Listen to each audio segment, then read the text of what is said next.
Michael milion 40 e orage ma kaunti ma Nairobi.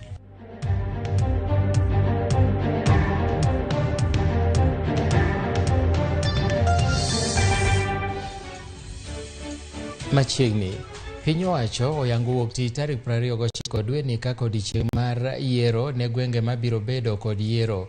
Yweyo ni madhi bedo mar chiwo thuolo ne jodak makono mondo lut ombulu omako kaunti ma Mombasa kod mano ma Kakamega. Ute bura ma Kitui Rural, Kacheliba, Pokot South to Girongai kanyakla kod wards mag Njenga kod e od bura ma Embakasi South kod Nyaki West e kar chung' od bura ma Imenti North.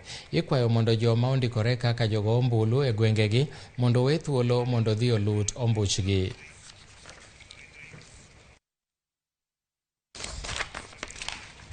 E weche mamoko en ni duond bura mar Movement for Democracy and Growth MDG oriwore kod kweth mar Kenya Kwanza. MDG motelne kod jaod bura ma Ugenya David Ochieng. Jatend riwruok mar Kenya Kwanza ma bende en jatend piny moyier William Ruto norwako jokanyo mag duond burano moting'o jaod bura mawuok ma Kisumu West Olaga Luoch, seneta machon ma Kisumu Fred Outa, mane en gavana machon ma Kisumu Jack Ranguma e kind jotelo mamoko.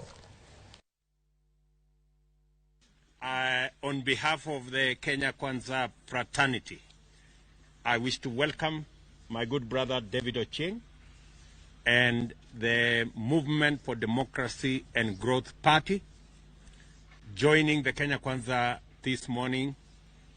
We have already signed an agreement with the MDG party to join the Kenya Kwanza fraternity in making sure that the agenda we have for the next 5 years, we are going to share in the delivery, in the management, and in the progress that we intend to make in taking our country forward. I must say that we are very happy this afternoon to be here. And I must tell you that I believe that MDG is the part of the jigsaw puzzle that's been missing in your matrix to govern the country. and that jigsaw puzzle has been found today. And like you said, it's going to be smooth sailing now going forward. Tok kweth mar Azimio chwalo kwayo margi e doho ma Supreme okinyi ma kawuono, riwruok mar Kenya Kwanza bende noyudo thuolo mar chwalo kwayo margi kotelnegi kod okinde magi. Chris Owino miyo waler.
Mago ne okinde mag Kenya Kwanza mabende nosetero duoko margi e doho kaluwore gi bura modonjnegi godo ni ne ok giyudo loch e yo makare, ka mano ero motelo kweth mar Azimio bende nosetero margi e doho e seche mag okinyi.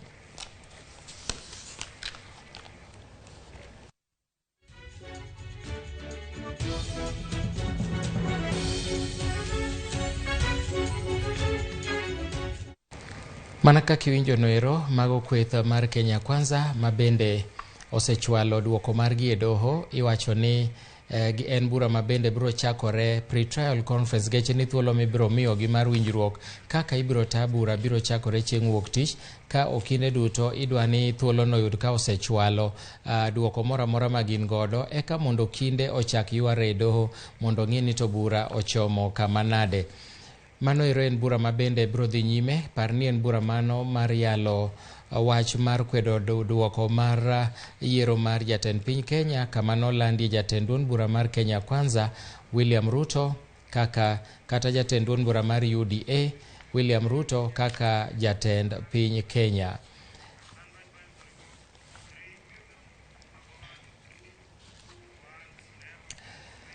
Jatend migao mar somo Ngire George Magoha owacho ni piny owacho osetiego jopuonj mar klas 7 kod 8 e ikruok ne sikund sekondari madundo. Mago omedo ni jopuonjego bende biro medo tiegore kochakore higa manyien mar dhi nyime gi somb sekondari madundo. Once we normalize, all these teachers who would have taught in standard 7 will go on that course where they can go for training while they are actually working. Are we together? So the government is well prepared in how to mainstream teachers, and I think the government that is coming must, as a matter of duty, train the teachers for grade 9 starting early next year. If you feel that you must send a child home, why don't we involve us in the ministry first so that we agree together whether we think that is acceptable, because it's totally unacceptable. And for those parents who can afford to pay in small bits, please continue to pay in small bits, because those children of ours who are in boarding schools, they eat there. Jatend migao mar thieth Mutahi Kagwe kawuono notelo ne jokanyo mopogore e sekta mar thieth e nyasi e wi okenge ma piny Kenya osegoye kedo gi kute mag ayaki. Nyasi no itayo kokalo kuom chenro mar NASCOP kod National AIDS Control Program. The country has adopted key recommendations on rapid antiretroviral therapy initiation and the use of dolutegravir. These recommendations will ensure the use of safer and newer treatment regimens that lead to treatment optimization of all people living with HIV/AIDS. In addition, differentiated approaches to HIV service delivery have been emphasized, with several recommendations made to allow efficiency in treatment and reduce the frequency of contact with health services for people who are doing well on treatment. The new HIV/IRT prevention and treatment guidelines that we are launching recommend implementing testing strategies and introducing highly effective antiretrovirals as the first-line regimen option. Recommendations which will propel the country towards meeting the 995 target, as well as improving on timely diagnostics, reducing unnecessary HIV-related illnesses and death, and improving the quality of life of people living with HIV, and contribute to a reduction in new infections. Jagoro maduong' mar riwruog laktache pachoka KMPDU Dr. Davji Atela okwayo governors duto mondo ket maino margi e bero weche mag thieth e counties gi. Atela no omedo ni maeri biro ka osiptande yudo gik ma gitiyo godo e chwalo thieth ma ok mana gedo kende kaka osebed ka itimo. No omedo bende ni jotije osiptande go moting'o laktache kod jolony bende nyaka chule wang' sa. Bende no omedo ni riwruogi eki biro dwaro governors mondo rit wach jochiw thieth e counties go, kowacho ni joma ok otimo kamano tibiro thicho oko. Afya ni muhimu zaidi, na mara nyingi tumeona katika kaunti tofauti tofauti madaktari wakienda strike manassas wakienda strike, mechanical officers wakienda strike, kwa sababu magavana hawajachukulia mambo ya afya, hawajapatia mambo ya afya kipaumbele ambayo inatakikana.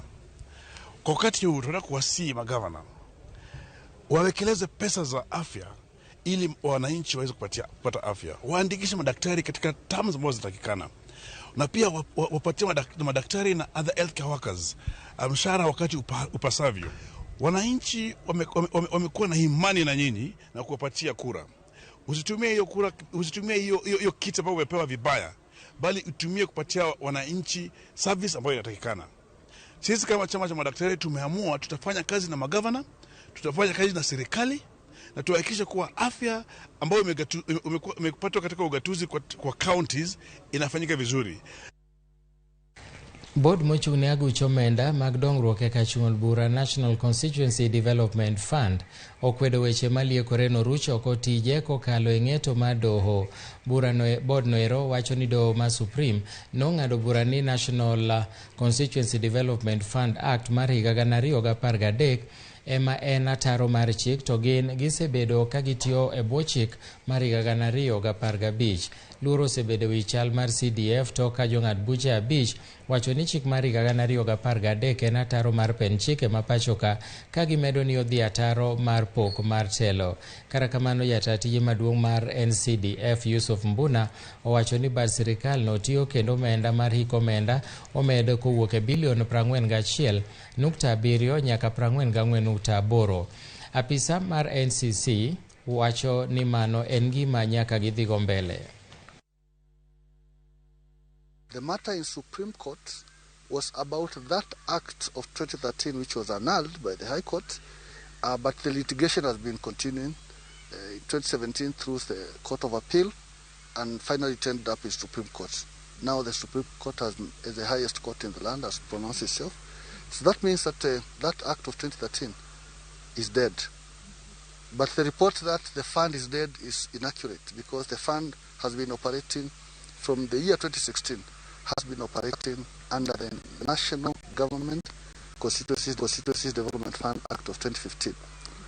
I can confirm that that matter in the Supreme Court was not about the 2015 Act, but the old Act. So the fund is alive. The 2022-2023 financial year, the allocation has increased from 41.7 billion to 44 billion shillings. And on average, that will translate to about 145 million per constituency. From the current financial year, that is 2022-2023 financial year going forward, the annual allocation shall be shared to constituencies based on the number of wards. E weche mamoko makuyo en ni bwoko mako sikund secondary mar yawuoyi ma Maseno tok ka japuonjre moro ma ja klas 11 nokawo ngimane oko. Jatend obila Karanja Mwiruri owacho ni japuonjre no ma jahigni 18 nochikore kowuok e kar nindo manie gorofa mar 2 kendo wito ngimane e kinde manoyudo thieth e osiptal ma Aga Khan e boma ma Kisumo. Japuonjre no noweyo barua manyiso osiepne e sikundno mondo mi oritne mwandune.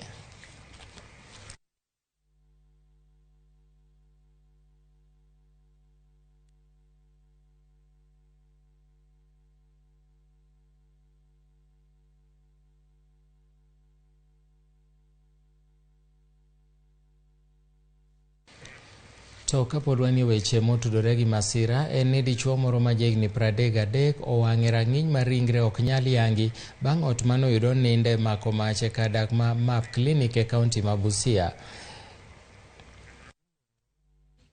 Dichuo ma jahigni 33 ne owang' e seche ma bende wachore ni mosenindo George Otieno mawuok Ugunja kendo ma en jakwath e alworano nyoduogo pacho komer kaeto donjo e odno kama nodok orade gi thone. Ichich ni jalo nyomoko ndawa kaeto nindo dok okwanye, kaka kamano okang' mar temo rese nyogore e lwanda. Kaluwore gi agero mar mach makamano, familia mar mosenindo kotelnegi kod min mare Monica Otieno kod Daniel Owino jowacho ni ne giyudo wach thone gi buok maduong'. Pombe na unakunywa sigara utachomeka, utakuwa jifu. Akaniambia nyamaza, wewe jinga, toka enda lala. Nikasema hivyo. Na viti 200 na tendi inabeba watu 100 na tende yenye baba watu 50 yote imechomeka. Alikuwa mbaya kama amesalewa, lakini kama bado hajakunywa pombe ni mtoto mzuri kabisa, tena ako na heshima. Alikuwa ndani huko, moshi ilikuwa mingi.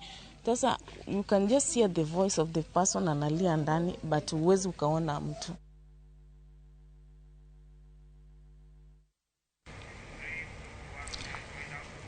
Nen mor mar nyako Ramogi mar kelo ni weche manyien maka gi kacha odhiambo masani. Odwa mar ka weche manyien odich mokalo kendo koromo saa 1 ibro yudo weche manyien mag ang'ich welo, to saa 3 weche manyien mag oimore. Gie thuolo ni aduoko ni erokamano kuom bedo koda. Nyinga Milton Ochieng' Awuor, oriti masani.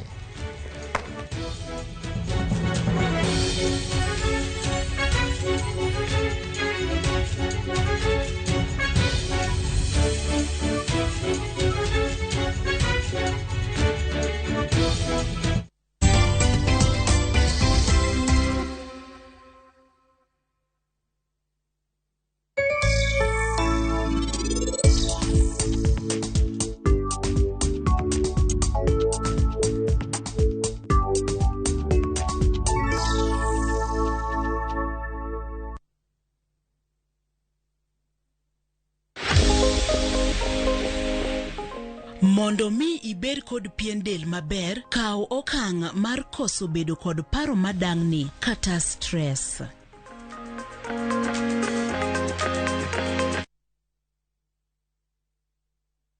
Kata sim tupo side. Piga lukukula wa achapi. Wa achapi. Okunyal bedo maber moloyo ka. Unanipa vigezo na sababu ya kukupenda tu. E chenro maliet kendo mamit mar ngolo e piny luo duto. Watmana di mamiyo aparo nyama manyo teko tiendo. Tudri kodwa mondo iwinj thum maliet. Chekifala mekana mezubana na chekia kisibari mambaru mekana meja. Miel manyasani. Wasunge kando hapa ni kudensi. Kod neno jothumbe mihero. Riuri kod jota chenro, Lind Ramogi, kod DJ Kolo.